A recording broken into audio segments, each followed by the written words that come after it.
Okay, Martin, so alam mo, tanda na natin, no? Kaya yung age natin, bumibili na ng mga sasakyan. Kaya alam ko magigets silang reference natin.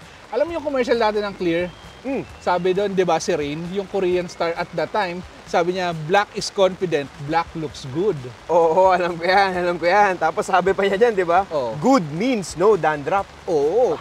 Kaya naman, nakalimutan ko susunod kong linya. Pero pagdating sa SUV market, wow, lumalakas ako ulan. Sa SUV market, for a long time, black means chrome trimmings. Buti na lang, nauso ang black out look.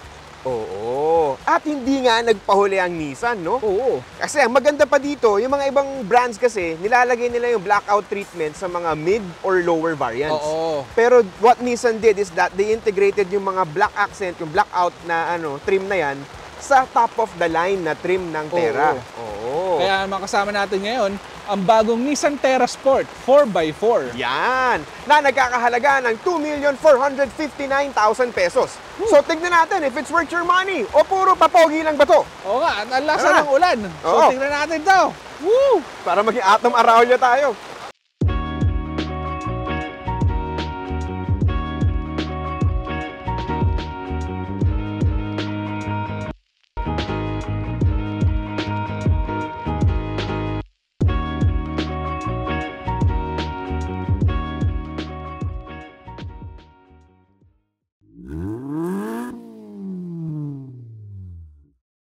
Kotse ba?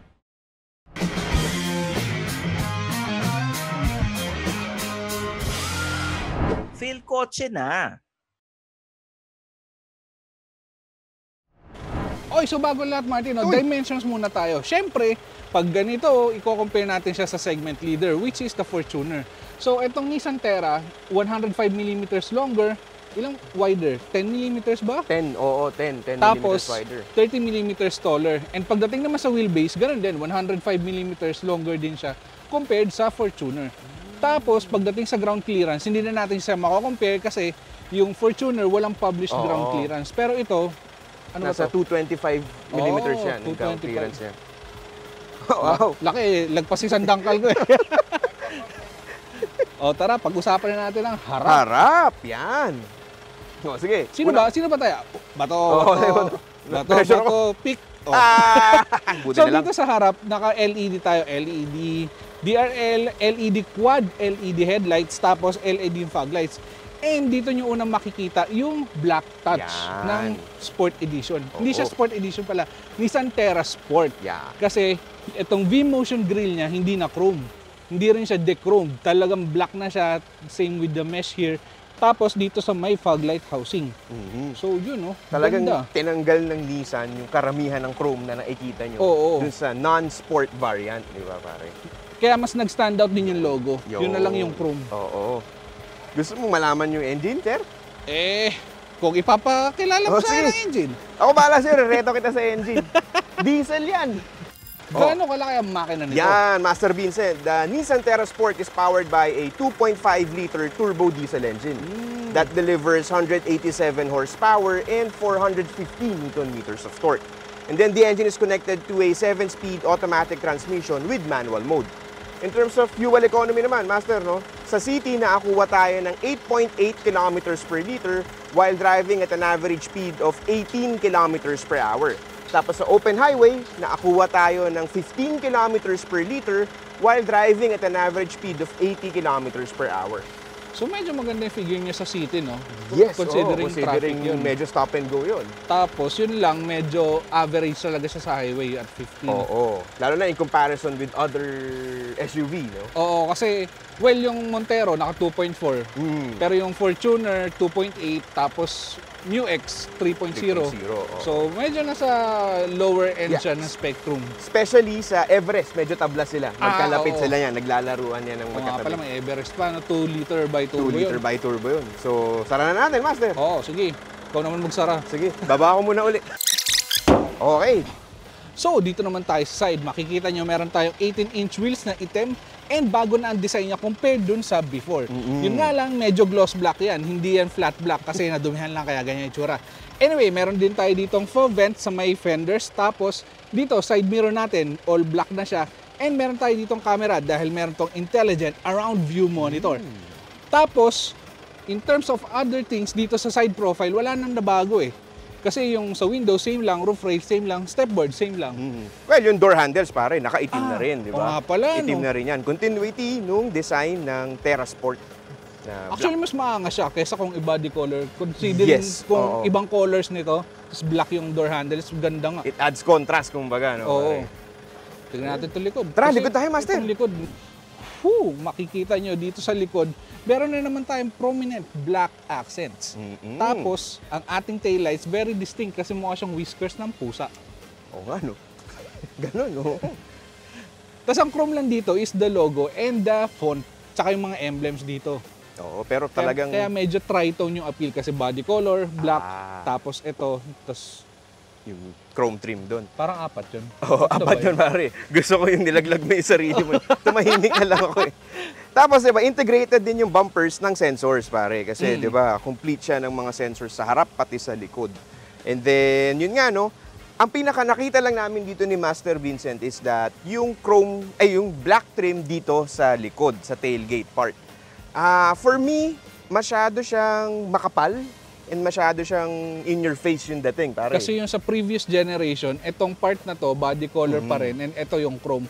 Sana ginawa nilang body color pa rin to, and ito lang yung black. Para medyo mas slim yung black accent. Kasi ito isang bulto siya eh. Parang nakakabigla. Tsaka parang hindi na siya bumagay sa overall characteristic ng likod. Kasi okay naman yun nandito, okay nasa taas. Ito lang talaga eh, parang pinilit na i-black to. So sana body color na lang din. Agree. Okay pa rin naman kasi maganda yung pagkakapwesto ng emblem dito. Oo. So yun lang, buksan na natin. Oh, sige. Tama-tama. Medyo pinapawisan na tayo. Wala tayong power tailgate. Oy. Kaya mo yan, Ang Master. Talaga ba? Hindi, kasi 100 eh. Oo. Yan. Wala tayong Manual. power tailgate. Pero makikita nyo dito sa likod, spacious ang ating cargo area kahit nakaangat ang third row seats.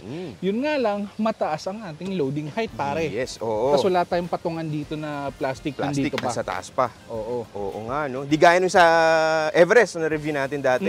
Integrated siya agad dun sa papasukan mo. Tapos pag angat mo dito, may wall ka pa ulit. Oo. Sana flat na lang. Yan. Although maganda rin naman purpose nito kasi compartment siya. Pwede. Taguan ng sapatos. Ganyan. Tsaka kasi ang purpose nito para pag naka-fold na yung third row seats, hindi siya nakaangat. So magiging flush siya. Tsaka yung sa second row. Pakita natin. Ako na, Master. Pakita natin. Sige, saan mo hihilahin? Ah, Kamali siya. Hanapin natin. teka. Ano to? Saan mo? Ayan. So yan ang sinasabi ko, men. Oo. Kasi kung wala to, Ayan, meron to, Master. ayun no, pag load mo dito, babangga ka na dito. May wall, kumbaga. Oo. So maganda kasi para pag may nilagay ka, straight lang siya. Straight pa din. Pero what's good is yung natatanggal pa din siya, Master. Oo. Para kung may tall item kang ilalagay dito, di ba? Pwede mo siyang tanggalin, iwan mo na lang muna sa bahay para Tama. malagay mo dyan yung mas matangkad na gamit. So isa pa advantage, no? May Kuya Joe, kung fan ka ni Marie Kondo, Maria. Marie. Anyway, kung fan ka ng mga kondo, okay to kasi ibig sabihin, pwede ka mag-store ng gamit, Yan. hindi siya kailangan nakabulat-lat dito sa taas. Para kunyari may bisita ka or may sasakay sa'yo, makikilagay dyan, hindi niya makikita yung pangit mong sapatos na meron kami ngayon. Dumi. So ayun, balik na natin. Balik natin. papasok na Upo tayo sa third row. loob eh. Sarap ko na, Master, ha? Sige. Pero alam mo, liga. Oy. Ay, Liga. so kala ko. Ba't ikaw? Sorry. Alam mo, medyo may isa pa pala kaming issue dito. Maliit ang kanyang tailgate handle. Kasi ito yung pindutan. Tapos, pag nabuksan mo na siya, maririnig mo yung unlock, wala kang buwelo kasi andyan na naka-flat na siya. Hindi mo mahihila pataas ng madali. Kaya nagsa-struggle kami. Hindi tulad dito, ayun may magandang pasukan ng kamay. So, pag isasara mo na, mabilis lang. Pero dito, pag iangat mo, dahil nga, lalo ngayon, maulan, madulas. Ayun gumaganyan. Walang grip, hindi ka makakabuelo. Oo, tsaka kumbaga, hindi ganun kalalim. Oo. Para may matukuran yung daliri mo. Feeling ko meant for power Agree ako doon. tailgate siya. Pwedeng siya pong power tailgate Tsaka talaga. isa pa kasing mahirap dito, paano kung may dala ako? Kasi kanina, di ba, may payong payong. ako. Nahirapan na akong ganyan. Paano kung ang dala mo, grocery mas mabigat? Mas hassle. Or, may baby kang Baby ka. dala. Mga single parents dyan, you know what I mean? Di ba? So, diyan ka muna. So, nandito ako ngayon sa third row ng Nissan Terra and muntik ako hindi magkasya kasi ang laki ng tiyan ko. Anyway, ang first struggle ko, totoo to first struggle ko sa pagpasok ay itong tunnel from the wheel wells kasi nakaangat na siya. So, ang taas ng ating ground clearance tapos dumagdag pa to sa angat. So, medyo tricky yung pagpasok. Anyway, nakapasok naman ako thanks to the good Lord above. And ang una ko napansin ay ang sitting position kasi mapapansin nyo, ang taas ng tuhod ko tapos hindi yung ano ko rin, ang tawag dito, hita. Yung hita ko pointing upwards din. So parang nasa isang certain spot lang ng aking butt yung buong pressure. So kung matagal ako nakaupo ng ganito, magiging sore spot to sa aking puwet. And hindi ako nagbibiro kasi yun nga, magiging sore spot talaga yon. Tapos, ang maganda naman dito, meron tayong dedicated air vents para sa atin. Hindi natin kailangan magmakaawa sa second row passengers. Tapos, meron tayong pull tab. Ito, may pull tab tayo sa gilid ng ating seats para na-adjust mo ang recline. Hindi mo kailangang abutin yung nasa shoulder tulad sa ibang SUV na dito nakalagay or dito sa kabilang side. Tapos, in terms of amenities, meron tayong cubby holes dito sa right side. Pero sa left side, meron tayong isang cubby hole lang. Tapos, nandito ang HDMI port na pag-uusapan natin mamaya. And meron tayo dito ang dedicated charging USB port. So, bakit nandito ang HDMI port? Actually, hindi ko rin alam. Pero ang sense nito ay para sa flip-down monitor na nasa my second row. Martin, pa-flip down nga. Yawn. So, basically, kung may bata, dito siya sa second row. Pero may someone else na nandito sa third row para isaksak sa HDMI kung ano yung mapapanood doon. Medyo weird na walang access doon sa second row or sa likod ng center console. Kasi what if ang passengers nandito lang second row, di ba? So may isang pupunta dito sa likod or nandito sa may sandalan ng second row, nakayukyok na gano'n, sinahanap siya sa akin, di ba? So, sana meron din access sa second row or dun na lang kasi nandun naman yung monitor di ba? Okay, pero may kabilang side ng reasoning yon. Kasi bakit nandito siya? Dahil dun sa likod ng center console, kung makikita nyo, meron tayong dedicated charging ports din. Tapos meron tayong aircon. Ngayon, kung dyan natin isasaksak ang para sa HDMI, kakalat yung kable, tapos saan mo siya ilalagay kung nandito ang passengers sa second row. So parang, nangyari, iPad so nasa lap mo yung iPad, tapos nandito yung bata, di ba? Kung nasa harap naman yung HDMI port, ibig sabihin magsisnake through yung cable sa center console papunta sa likod. So again, another clutter. Kung nasa monitor naman, yung wire nakapababa. So medyo mas hazard yun. Kaya okay din siguro na nandito para pag nakasaksak na siya dito and walang tao dito sa third row, nandito lang yung device. So, alam mo yun, medyo may reason, medyo nakakainis, pero mas okay nga rin naman na nandito na kaysa nandun. Tapos, final point natin dito sa third row, ay ang ating space for the legs. Kasi sabi ko kanina, medyo mataas ang aking legs. Pero maganda naman ang aking legroom. Tapos itong second row seats na to, hindi pa siya nakasagad ng likod, eh, hindi rin siya sagad ng harap. Adjusted siya para sa amin na 5'6", 5'7" ang height. So maganda naman. Tapos ang footroom lang, very limited. Kasi again, itong wheel wells na to, ibig sabihin, yung isang paa mo, medyo nakapapasok. Hindi siya comfortably straight from your knee down. Medyo, kumbaga, i-demo ko. So, parang ganyan siya. Kailangan mong gumanyan. Dahil, masisiksik ka nga kung dalawa kayo dito sa likod. Pero kung mag-isa ka lang, syempre, upong 20 ka. O, ganyan. Martin, punta na ako sa second row. Oh, sige. No, balik daw. Yan. Andito na ako sa second row. Ang Mobility issues. Lalim na, Mario. Kala ko naging metal ka bigla. Sorry. Hindi na. Gago! Okay na raw yan. Ayusin mo ba yun? O, yan. Super rock and roll. Walang pakialam. Okay, so nandito na tayo sa second row ng Nissan Terra Sport. And sabi ko nga kanina, itong second row, adjusted siya para mas may legroom and knee room dun sa third row. So makikita nyo dito, kahit ito yung driving position ni Martin, hinihingal ako. Kahit ito yung driving position ni Martin, maganda pa rin ang aking knee room, tapos magandang aking headroom for 5'7" me. Ganyan pa rin yung agwat, oh. Tapos, in terms of, dami kong tapos, no? Napaka-informal ko talaga. Informal settler kasi ako eh. Anyway, in terms of amenities, meron tayo ditong padded center armrest with cup holders.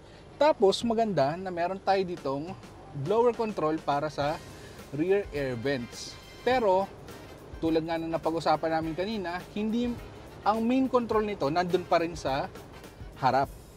So kailangan naka-on yung rear button doon sa front para gumana to, which is pag-uusapan ni Martin mamaya. Anyway, in terms of amenities, meron pa tayong rear air vents dito sa baba. So meron ka sa taas, meron ka para sa bayag mo, joke lang. Meron ka sa taas, meron tayo para sa legs. Kasi 'di ba minsan summer tas ang init sa legs. So maganda na may something na malamig na bumubuga sa ating mga hita. Tsaka somewhat unique yon for Nissan kasi meron na siyang sa taas, meron pa dito sa likod ng center console. Yung iba kasi pag meron na dito, wala ka na makikitang air vents dito. So yun, maganda, dual purpose, dual design. Anyway, meron tayo dito magandang Type-C USB charging port and meron pa ring Type-A. So kung modern ka and mas modern ka, meron ka pagsasaksakan dito. So, tas nasabi ko nga kanina, pwede sana ilagay dito yung HDMI port na nandito. Pero again, ang magiging scenario is may cable ka, tas nandito yung iPad or nandyan. So magagalaw ng bata, medyo clutter, masisira pa, papaayos mo. Mahal kaya nun.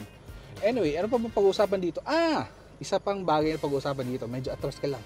Atras ka lang, konti boy. Yan. Ito kasing second row seats natin ay may power button para bigla siyang mag-fold. Martin, o di ba? May button dun sa first row para bigla siyang mag-fold. So kung may bata sasakay dito sa third row, hindi sila mahirapan mag-fold and tumble nitong second row seats. Lalo na dito sa side ko kasi dalawa to, mas mabigat to. So mas madali sila makakaakyat, tsaka hindi nila kailangang mag-abala na hindi ko kaya. Di ba? Auto fold. Mas madali lang naman iangat. Tapos i-adjust mo lang ganyan. O yan. Voila. Martin, musta ka dyan? Ayos naman. Ayun, Master, dito tayo sa harap ng Nissan Terra Sport. Nung una nating mapapansin is yung dashboard layout. Same treatment nung nakita natin sa dating top spec na Terra. However, ito yung pinakamalaking change. Wala na siya nung burgundy red na accent dito. Oo nga, no. All black na siya and highlighted ng white stitching. Diba? Dati kasi two-tone. Even sa doors, dyan sa likod din dati, di ba may red? Hindi ko nasabi kanina. Pero oo nga, dito sa pinto kasi dati may burgundy touch din sa doors. Pero ngayon, all black na. Kaya yun ang ginagan ni Nissan dati, Terra diba, Sport. Pati ito, burgundy. Oo, burgundy rin yan. So ngayon, puro itim na. So yun nga, no, Master, mas trip ko kasi yung may burgundy accent kasi mas nagiging luxurious at saka premium looking yung sasakyan. Kasi pagka may ganun treatment, yung three-way interior color mo yan, Master, yun, mas nagiging premium looking yung pinaka-interior ng sasakyan. Pero kung ikaw naman yung taong minimalist at mahilig sa color black, swak na swak yung interior ng Nissan Terra Sport for you. And then yung all black na interior dito, continuity nung mga black accent na nakita natin sa labas. Kumbaga, tumalon din siya dito. Pero, may isang bagay lang dito. Kasi, sana kinip nila yung burgundy kasi yung bagong Almera naman nilagyan nila ng blue. Blue, oo. So, alam mo ba yung inalusan dito? Ganda kaya burgundy. Ba't ko ginagawa yung boses na to? Oo nga pare. Baka kasi gusto nila gawin all black. Pero okay. Oo, diba? Kasi yun yung magandang selling point dati nitong Terra eh. Hindi siya tulad ng ibang SUV in the market na puro black lang. Ito meron touch of luxury. Tsaka medyo red carpet yung pagka-red niya eh, di ba? Parang wine na ano. Kaya ako, mas leaning towards ako dun sa interior na may burgundy. Pero yun, gets namin, maganda nga naman. Kasi kung blacked out yung labas, maganda rin blacked out dito sa loob. Continuity nga naman, di ba? So yun nga, isa pang point of argument dito sa black interior na to is medyo mas bagay siya sa ibang exterior colors ng Terra. Kasi dati yung burgundy, ginamit nila yun sa Terra na pula din eh. So mas maganda talaga. Pero pag sa ibang colors, medyo kung papataas kilay ka kasi iba yung kulay sa labas, tapos ganito yung loob, parang hindi matchy-matchy, kumbaga. Hindi siya 100% match eh. Hindi siya peanut butter jelly time. Di kaya nito na black, kahit anong color ang ilagay mo sa labas, sasakto pagpasok mo sa loob. Hindi magugulat ang iyong mata. Tama. Ayan. Kaya ba tayo pares naka-black? Kaya nag-black jacket ako, sir. Kahit naka-gray ako. Mahilig tayo sa black. O sige, review mo na yan. Sige. Kala ko, okay, game.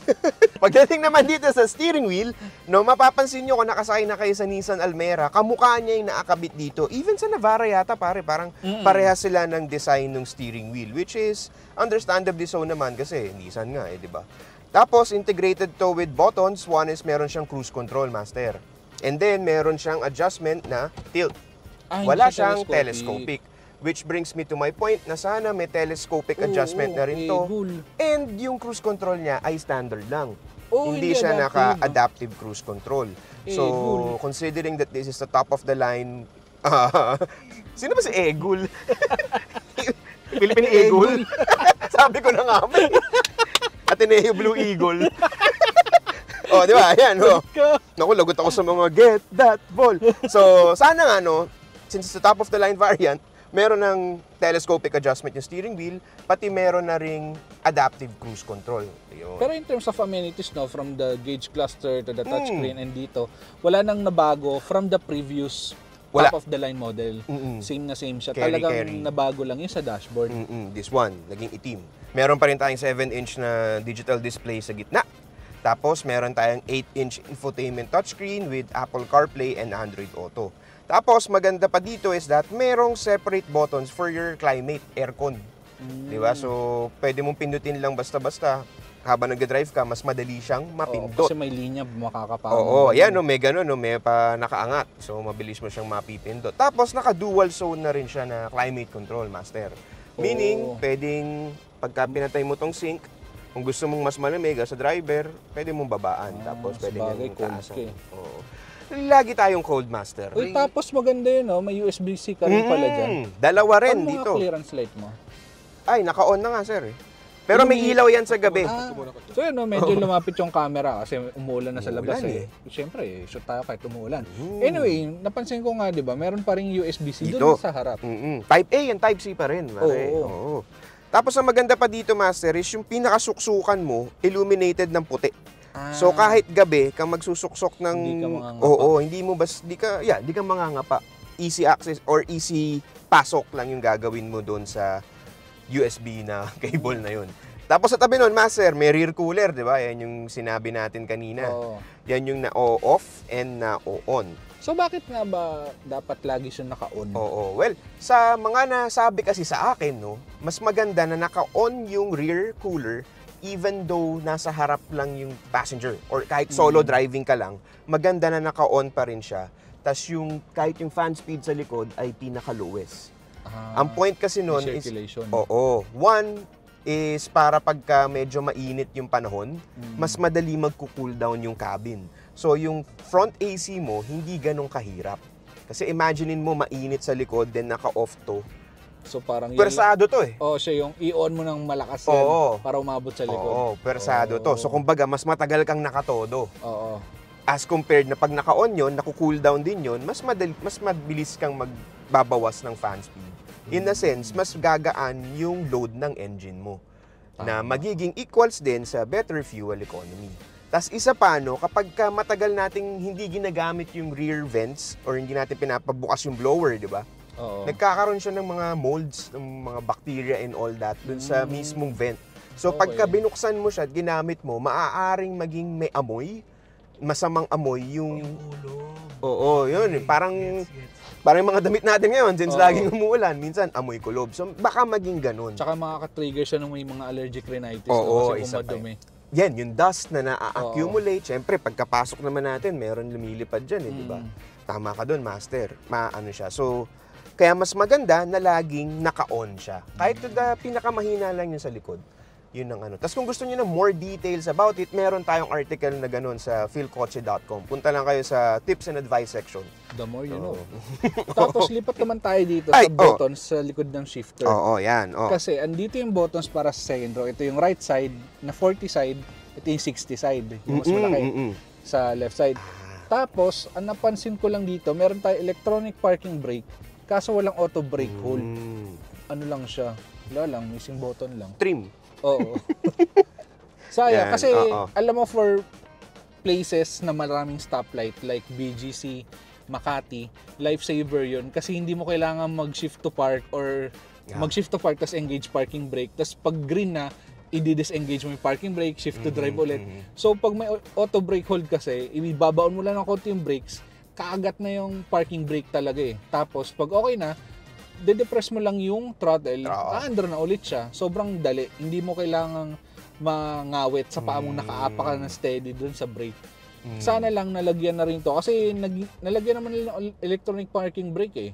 Oo, sana may combo na rin na auto hold, no? Kasi para kang nagbigay ng kape tapos walang pandesal, alam mo yun? Ayun lang. Parang, anong gagawin ko sa kape? Naka-IF daw eh. So bawal mo. Magbigyan mo na. Bawal sa carbs. Oo, pero ako naman, no, pare, hindi kasi ako fan masyado ng auto hold. Talaga? Oo, kasi gusto... Tanda mo na. Hindi, kasi pagka... Ako sa stoplight, di ba? Stoplight. Preno. Tapos ang ginagawa ko lang, from D, neutral lang ginagawa ko. Lagay ko lang siya neutral, pitikin ko yung parking brake. Hindi, yun nga kasi yung point ko, men. Oo, gusto mo na mas mabilis. Oo. Kasi, syempre, pag sige. nag-green na, gusto ko parang si Verstappen. Ayun lang, pare. Huwag ganun. Baka mamaya, from BGC, nasa Ortigas ka na. Ayun lang. Kasi Jacob, mga tiposi. Naiwan. Tsaka isa pa, pare, no? Kaya hindi ako masyado fan nun. Pag traffic, kumakagat eh. So, di ba, gapang yan eh. So, ganyan-ganyan. Kaya naman sa Pilipinas eh. As long as there's a gap, I can cut in that gap. So, mahirap eh. Minsan, hindi naman sa gusto ko magpasingit, pero yung iba kasi sobrang sumingit eh. So, kaya hindi ako masyado fan nun. Pero maganda yun, pare. Contrasting tayo, di ba? Oo nga. Bomba ka na nga. Sige. Demulan eh. Pero ito pa. Meron pa tayong wireless charger. Di ba? Tapos nung na-drive namin ito ni... ang lawak ng tray mo. Yung iba kasi na may wireless charger, sobrang sakto yung tray for the phone eh. Parang hindi siya future-proof. Tama, pare. Tsaka yun nga, sa size ng phone ko, simpleng lapag na lang. Hindi na ako yung, tama ba to? Tsaka ang bilis niya mag-respond. Bilis niya mag-respond. Di ba? Kagaling Pero, at saka meron, yung drive pa na namin to ni Boss Jacob sa Palawan, meron din siyang wireless CarPlay. Dito lang, hindi ko siya makonect sa Bluetooth kasi hindi makita yung device for some reason. So, pero nung dinrive namin sa Palawan, meron. Alam mo bakit? Ayan. Luma na kasi device mo. Ayun lang. iPhone 6 to, pare. 6XR. Tapos yung sa wireless charging pad, no, yun din, maganda na may wireless charging siya. Pero hindi ganun kabilis yung charging kapag ka dun mo nilagay. Mas maganda pa din kung naka-USB ka. Yun ang napansin ko, Master. Pero kasi ang maganda ron, dahil mabagal ang charging niya, hindi constant yung drain ng phone mo. Pero at the same time, hindi mag-overheat yung phone mo habang sinacharge siya. Kasi pag nag-overheat ang phone mo, madedegrade yung battery. Kaya okay din na slow charger lang siya, na wireless. Sustain lang yung juice mo, kumbaga. Nice. Galing. Sustain your juice. Yan. Tapos pagdating dito, sige. Bagong kasabihan. Sustain your juice. Sige. Tapos pagdating dito, may dalawa tayong cup holders, Master. Malalim-lalim Malalim. Tsaka malalim. Tsaka maluwag. Nadamay ako sa malalim. Tsaka maluwag, para. Tapos dito, yung ating center glove box, meron din namang adequate na lagayan. Pero for me, mas sa mga iba nating na drive na kotse, mas malalim eh, di ba? Alam mo kung bakit, man? Feeling ko, hindi siya ganun kalalim dahil meron tayong air vents dito sa likod ng center console. So may daanan yung hangin, kaya hindi siya pwedeng maging super deep. So yun lang naman. Tapos yun nga, no, Master Vincent, tama, malalim yung talagang cup holders natin dito. Pati yung sa door panels, kasya yung, in fact, yun, malaking aqua flask. Kasya eh, tumbler na malaki. Ilang OZ to? Oz pala. Ilang OZ? Ito pare, 32? 32. Kasyang-kasya. Diba? Kasi usually yung 22 lang yung kasya dyan sa mga gilid-gilid. Dito kaya, Master? Hindi Ayun lang. Hindi Medyo siya buong bumababa. hindi well secured, kumbaga. Tapos pagdating naman sa upuan, no, Master, meron tayong zero gravity seats dito sa harap. Dito sa driver, may 10-way na power. Tapos may lumbar support pa. Pero sa passenger, naka-manual siya. 4-way manual. Wawa naman. Pero what's good, yung zero gravity seats, diba, gaya na sinabi natin before, developed ng Nissan in collaboration with NASA. Para very comfortable ang iyong seating position for long drives. Yan. Pag-uusapan natin mamaya. Tapos, Master, meron pa dito isa na discover ni Direk eh. Diba? Yung napakalaking rear view bukod na dual purpose pa. Tama ka dyan. Kasi meron dito sa likod na parang lever. Yan, pipihiti mo lang. Tapos yun, mag-activate yung kanyang rear camera. Tapos hindi lang siya ganyang setting, master, pwede rin nating ayusin yung kanyang, well, Brightness. number one, brightness, di ba? Kung saan talaga madilim. Tapos pwede mo rin siyang i-move up and down. Kumbaga, kung para gusto mong mas makita yung ano. Para mag-iba yung view. Hanggang -4, so ganyan siya. Para wala ka talagang tatamaan. Bukod sa up and down, meron ding left and right. So kung meron ka nakikitang obstacle sa kabila, para mas maging kampante ka, mawala. Para makita mo, di ba? Hirap na. And then may rotation din, para ganyan. So siguro pag medyo hindi pantay yung parking, no, pare? Oh, tsaka pag nasa off-road situation. Oo, tama. Ang galing. Nice. Tama yun. So yun, no? So parang... Tsaka maganda dyan, pag inactivate mo yan, hindi namamatay yung rear camera dito sa touchscreen. na 360. Oo. So buhay pa rin. So ang daming view. Na may payong pa pala to. Oo nga eh. However, master, Oo. yung quality lang nung kanyang camera for me ay hindi ganong kalinaw as compared to its segment rivals. Di ba? Oo. Medyo grainy siya eh. As it is eh. Considering daylight ngayon, kahit na maulan, dapat super clear yan. Yun lang naman yung sa akin. Tsaka sana lang, no? Sana lang may makaimbento ng hydrophobic spray wax or something para sa mga camera tsaka side mirror. Kasi ang hirap pag umuulan. Alam mo yun, hindi nag-accumulate talaga yung tubig. Kahit yung iba, sabihin mong heated side mirror, nag-accumulate talaga eh. So sana may hydrophobic sheet. Lalo na sa camera systems. Kasi ang hirap nung masanay ka sa camera system na yan, tapos biglang inulan, hindi ka na makapark kasi kung may raindrops na na-stuck dun sa camera. Dumi, ganyan. Oo. Oo nga. So drive na ba tayo? Sige, drive tayo, master.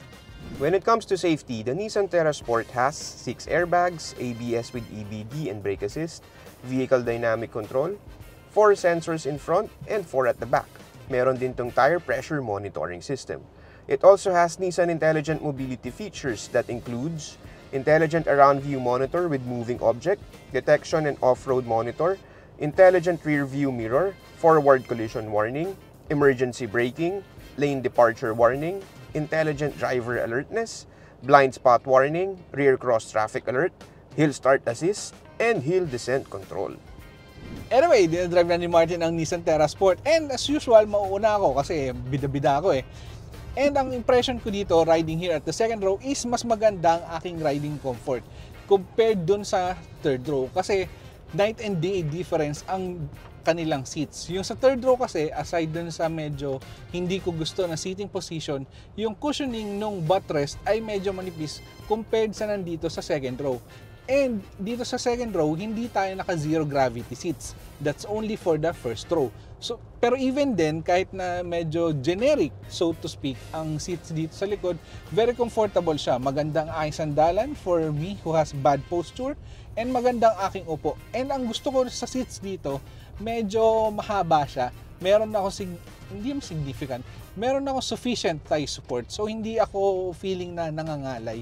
And I can say as a passenger in many long drives, maganda ang magiging pahinga ko dito. And makakatulog ako within less than 1 minute siguro kung nasa SLEX na. Maganda indicator yan, di ba? So isa pang part ng riding experience dito sa second row na nagustuhan ko, sabi ko nga kanina, meron tayong air vents dito sa baba behind the center console, tapos meron din dito sa taas. So ang maganda kasi dyan, kung medyo tulad ko kayo na malaki-laki, gusto nyong may hangin sa mukha nyo, pero may another set of air na nasa katawan lang. Kasi minsan sobrang init, di ba? Hindi pwedeng nasa mukha lang, or minsan may kahati ka, hindi mo mailalagay, may itututok yung isa sa katawan mo. So maganda na may second set of air vents dito sa baba. Tapos sa taas niya, meron tayong Type A and Type C charging port. So kung meron kang medyo lumang iPhone na naka-Type A pa, pwede dyan. Kung may bagong Android or iPhone na Type C na, pwede rin dyan. Hindi mo na kailangan adapter, hindi mo kailangan gamitin ng power bank mo. Pwede mo siyang gamitin pag lumabas ka na ng sasakyan. So ang maganda sa mga to, dedicated charging ports na siya. Lalo na yung Type C, fast charger na yan. So hindi ka mabibitin while using your phone habang naka-charge. So pwede kang mag-Reddit, alam mo yun. Tapos final point ko dito sa second row is maganda ang kanyang touch points. Meron tayong semi-padded armrest dito sa may pinto, door panel. And meron tayong very cushiony center armrest dito sa may gitna ng seats. So, ang ganda ng position, ang ganda ng aming pahinga ni Recdi dito dahil very comfortable siya. Yun nga lang medyo nakakamiss yung burgundy touch dito sa pinto. Pero alam mo yun, sabi nga namin kanina sa front row, medyo gets namin bakit kailangan black. And mas neutral nga naman to for all body colors. So yun, Martin, how's driving? Master, ayos naman. Ang dami Punta- mong sinabi, men. Punta kang Quiapo. Oh, sige. Kain tayo ng kung ano ba nakakain doon. Well, pagdating sa driving, Master, no, sabi nga natin kanina, di ba, may 2.5 liter turbo diesel engine to, no? Sa akin, adequate yung nabibigay na power delivery ng engine na yun. And yung power rating, sakto lang for the size of the vehicle, eh. Hindi ka mabibitin dito. Tapos yung shifting nung kanyang 7-speed na automatic, swabe. Hindi ka, wala siyang shift shock, so wala siyang jarring effects, and then yung iba, wala siyang kadyot. Kamusta siya sa low speed? At Mga low- stop and yun. go or yung crawling? At low speeds, hindi mo rin maramdaman yung kanyang pag-shift. Oo. Pag din yung point, di ba? Hindi mo siya mararamdaman, wala siyang masyadong jolting effect. Ang nararamdaman mo lang kapag yung, lalo na from standstill, di ba? When you step on the gas or on the accelerator, mararamdaman mo yung vibration from the diesel engine. Which for me, okay lang naman, pero sana mas na-muted down. Pero comparing that one dun sa previous na Terra, ang laking improvement na yung ginawa ni Nissan dito sa facelifted version. Specifically dito sa Terra Sport. Pero hanggang saan umaabot yung vibration from the engine? I mean, abot ba siya sa seats? Hindi naman. Dama mo lang siya sa, ano bang tawag na ilalim ng paa? Toes? Oo, talampakan, toes, nandun lang siya. Basically Mafe-feel mo. hanggang sa may pedal lang. Oo, ganun. hanggang sa may pedal lang. Kasi sa previous na Terra, kung maaalala mo, Master, pati yung steering wheel, mararamdaman mo dun yung nginig eh. Ngayon, ramdam mo, pero very muted na siya. Especially when you compared it dun sa previous generation. Even when at standstill, dati dinig na dinig mo yung makina ng Terra kasi known siya talaga as malakas eh, di ba? Oo. Malakas yung tunog niya. Ngayon, kapag ka nakasara yung pintuan mo, hindi mo siya madidinig. But once you step outside of the car, yun, Lakas ulit. alam na alam mong Nissan Terra yun. Actually, yan nga yung concern ko kanina nung nag-start tayo mag-shoot kasi naka-on yung kotse, di ba? So, tinanong ko si Recdi kung okay lang ba kasi medyo significant yung noise from the diesel engine. Kaso yun nga, ngayon na nandito tayo sa loob, tahimik siya. Tahimik, oo. Saka maririnig mo lang siya when you're starting to rev na confidently, di ba? Oo. Doon mo lang siya maririnig, which for me, okay din naman yun. Siyempre, di ba? Para dagdag experience yun sa'yo as a driver. Panggubaga, mas magiging enjoy ka pagka nagmamaneho ka. Tapos, speaking of that one, kapag ka sa mga akyata naman, yun nga, hindi ka rin bibitinin ni Terra eh. Kasi kahit na normal drive mode ka lang, kasi may manual mode to pare. Oo. Alam niya kung saan yung pinaka most optimized gearing for you. Tapos hindi siya ganun katagal mag-adjust. Kumbaga ibibigay niya agad sa'yo. Ikaw as a driver, hindi ka kakabahan na, ay baka hindi ako umabot. Kasi may iba, no, na in the middle of the climb, biglang mag-shift up. Nabibitin. Biglang, tsaka even yung pagkasabi mo kanina, yung naglo-low gear siya, nag-slow down, Oo. medyo nalilito yung gearing kung saan niya ipapasok eh. Oo. Kaya medyo may ganung na effect. Pero this car, wala siyang ganun. So good thing yun dun sa kanyang 7-speed automatic transmission. Great work, Nissan engineers. Tapos when it comes to forward visibility, Master, yun din yung isa kong nagustuhan dito sa Terra. Kasi yung hood niya, hindi na siya yung bulging sa din sa pagilid. Oo. Kasi 'di ba yung pati yung sa previous Navara, ganun yung gilid eh, medyo mataas. Ngayon binaba nilang ganun, parang may hukay pa ilalim. Parang siya naging valley yung pinakagitna ng hood. So ikaw as a driver, mas may dagdag visibility ka lalo na pagka gusto mo makita yung sa front quarter right. So gandang factor nun. And then complemented ba with the 360-degree camera. Although, gaya ng sabi namin kanina, sana mas malinaw yung resolution ng 360-degree camera. But then for me, the standout feature pa rin ng Terra is yung kanyang ride quality, men. Oo, sobra. Gaya nung nabanggit mo dyan sa likod, na komportable ka dyan, dito mas komportable. Magandang absorption ng kanyang suspension tuning, no? Even when you're taking, yun, mga wide turns, di ba? Mararamdaman mo na medyo nagdidip ng onti yung sasakyan, pero not to the point na matatakot ka as a driver or even as a passenger yata. Kasi alam mong sasaluhin ka nung mismong ilalim ng Terra or nung mismong shock absorber pati nung suspension nung Terra. And then kapag ka dinaan mo sa mga lubak, oo, syempre, natural yun. Medyo ma-feel mo yung, teka lang, kinakagat na naman ako ng langgam.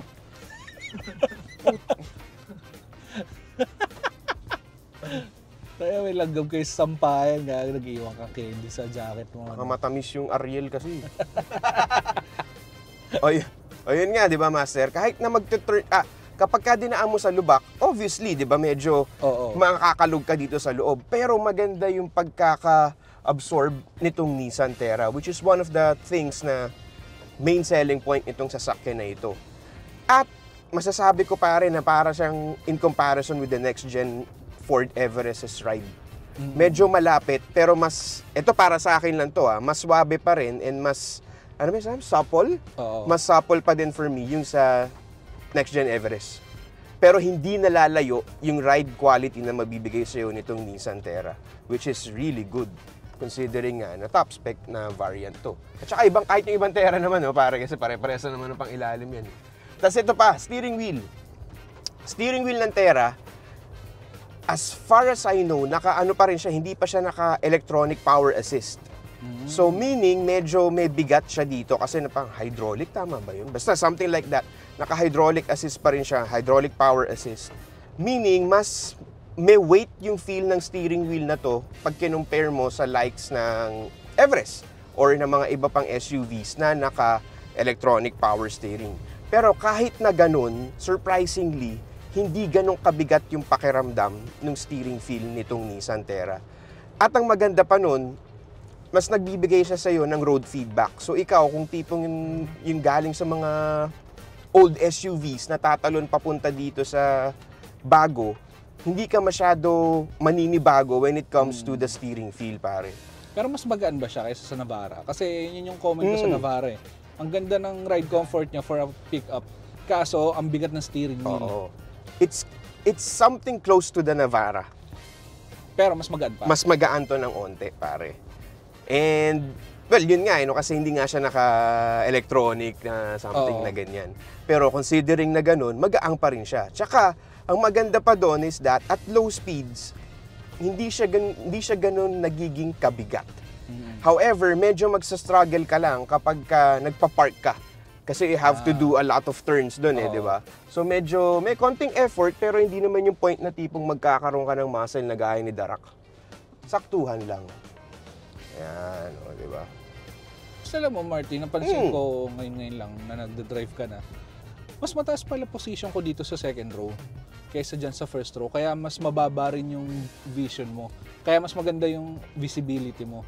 Kasi usually, di ba, magkapantay ang first row and second row sa mga SUV. Pero ito, medyo ganyan na lang agwat ng tuhod ko tsaka balikat mo pag sinukat from here. So, mas mataas kami dito sa likod. Kaya, mas maganda yung ride ko dito, I guess. Tsaka yung position mo. Oo, yung pinaka-position. Tapos yun nga, yung sa ride quality niya, kasi ako galing lang ako sa ibang SUV, di ba, na tinest. And medyo significant pa rin talaga kahit na nag-i-improve na yung suspension ng ibang sasakyan, mga rivals niya, iba pa rin talaga yung nandito sa Terra. Which is a very big reason bakit patok ito sa ibang buyers.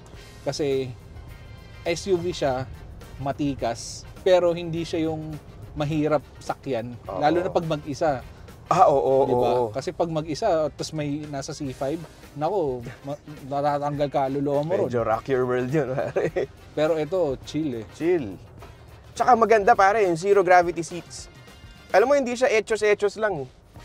Kasi nung nag-drive din kami ni Boss Jacob before, yung sa Palawan, di ba? From Puerto Princesa to El Nido, ang laking tulong nung gravity seats kasi hindi ako masyado nangawit during that 300 plus kilometer drive. Kasi yung iba mga sasakyan, gaganyan kayo, di ba? Kasi sumasakit na yung likod mo. Parang kailangan huminga ng likod mo Dito, surprisingly, hindi. Or mas less yung times na gumanon-ganon ako. One is that may lumbar support, tsaka maganda yung cushioning nitong upuan na ito. And then it keeps you in place kapag ka nagte-turn ka ng yung mga twisties, yung mga winding roads. Mas stable ka dito sa iyong default na driving position. So, yun. Malaking tulong siya. Lagay ko sa workstation ko. Pwede, pare. Pwede. Kaya si Boss Jay ganun, sarap din ang tulog. Nako. Tagal na nag-drive nun. Bagay pala sa akin to. Ay, nako. Yung 1 minute mo, gawin nating 30 seconds. Di ba, pare? Tara, husgahan Husgahan natin. Dumidilim na naman ang kalawakan. Oo nga eh. So yun nga no, nagre-report kami dito live from Laguna and makikita nyo ang bagyong Falcon. So pag-uusapan natin ngayon, for 2,459,000 pesos, anong tingin mo dito sa Nissan Terra? Rerektahin na kita, Master Vincent. Trip ko yung Nissan Terra Sport. Talaga? When it comes dun sa exterior package. Oh. When it comes sa exterior package, kasi hindi ako masyado fan ng chrome. Kaya ako, nagustuhan ko yung appeal ng Nissan Terra Sport. However, pagpasok ko sa loob, gaya na sinabi natin kanina, habol ko pa rin yung burgundy red na trim, na interior trim na nakita natin dun sa Nissan Terra VL. Oo, dun sa dati. Sa mga lower variants na ngayon. Pero yun nga, no, as is forma, okay siya sa akin eh. Ako naman, ang tingin ko dito, well, maganda siya, pero same point sa'yo, sana kinip nila yung burgundy sa loob, although gets ko rin bakit ginawa nilang black yung loob. Kaso, for the price, medyo nakulangan lang ako. Hindi nila ginawang opportunity ang Nissan Terra Sport to introduce more features. Parang ginawa nilang carry over everything. Sana dinagdagan na ng auto brake hold, tapos improved cameras. Camera system. Diba? Pero yun lang. Pero for the price, maganda naman yung package niya. And average yung fuel efficiency, which is one of the biggest selling points ng Nissan Terra, aside from its suspension. Kaya yun naman, pare, mukhang nagkasundo tayo doon. No? It's going to be a more harder, yes. More na, harder pa. Oo. If na-improve or nadagdag yung mga sinabi mong mga tech features. Kumbaga kung nadagdag yon, magiging hard to resist na lalo. Oo. Itong Nissan Terra, hindi ka natitingin sa iba. So bago pa magkaroon ng ipo-ipo dito sa Laguna, I'm Vincent Villa.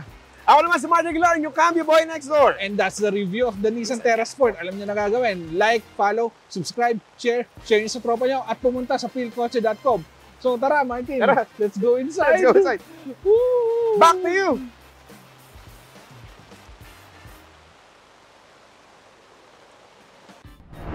Thanks for watching. For the latest news, reviews, and anything you want to know about cars and car ownership, visit philcoche.com.